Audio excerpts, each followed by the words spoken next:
complexions. I like to warm them up a little bit.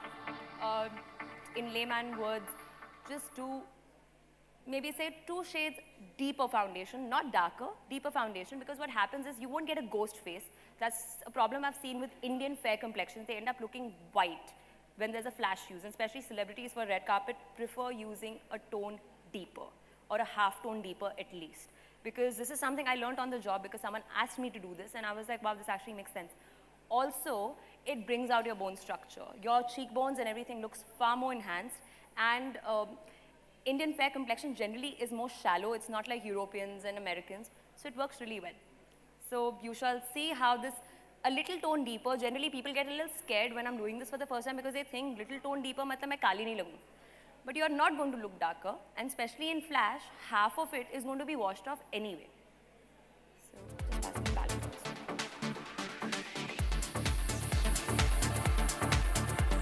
And again, to turn it deeper, I don't use a darker skin tone. I'll probably use the same color that I would be using on her otherwise. And I add a little bit of this Salon foundation. I like cream foundation. I think they last really well. I use other things as well, but I really like Salon.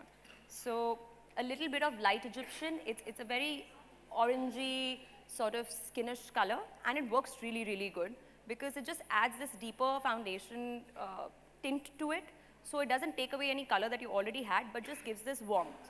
So any pigment around the mouth area, which would generally be a little gray in color after foundation, this takes care of it. Also the under eyes.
Holding my sponge like this, but I've seen how the wider you hold it and you stretch it out, it kind of imitates your skin texture. And patting motions are generally good, especially when you don't want to apply too much product, but you want enough coverage. So patting motions are nicer.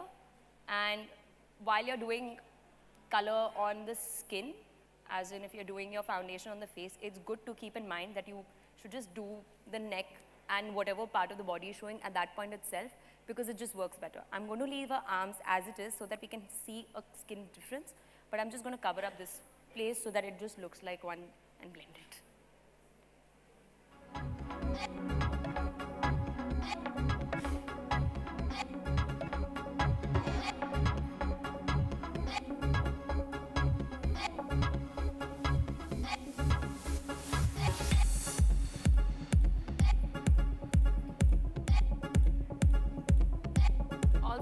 Trick I've figured out over the years is that the more coverage you need, the drier you keep your sponge. So if you are working on someone who does not need that much coverage, it's good to have a damp sponge. But if you need someone who needs to have a little bit more coverage, have a dry sponge, it works better. Just keep the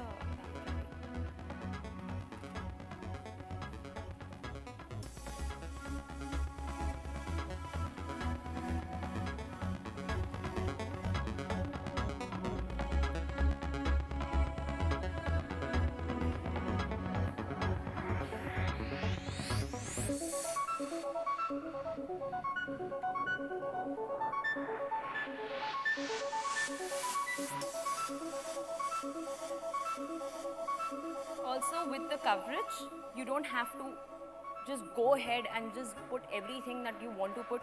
You don't have to cover everything from the start.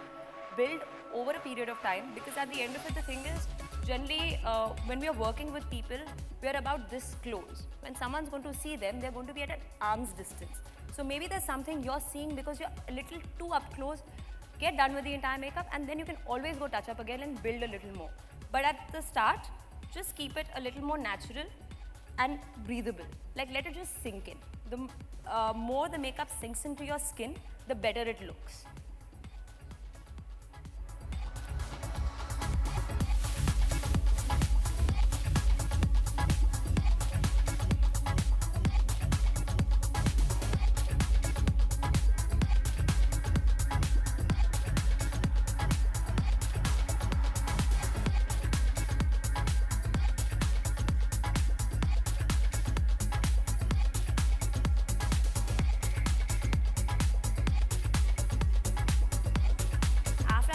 Basic sort of wash of foundation. I won't even say this is complete foundation, but at least I've got my color intact.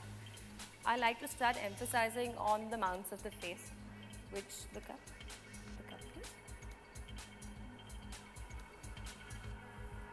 which differ from everybody.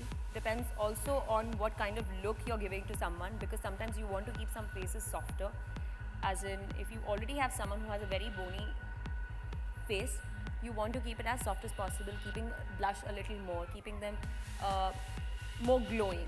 While on the other hand, if you have someone who already is very soft and baby face, like our model here, so we'll generally want to add a little more of structure, so it kind of brings out that something extra within her, because it's actually at the end of it, makeup is finding balance of what you already have in hand and what you can achieve with the face.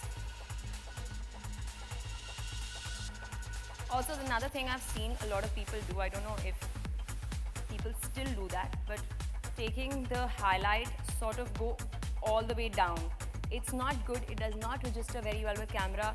You need to stop right here, and after that contouring kind of takes care of everything. But you don't need to go all the way to the tip, because all you're ending up doing is making it look like a pinched nose. So that doesn't really work that well. That is something I have noticed.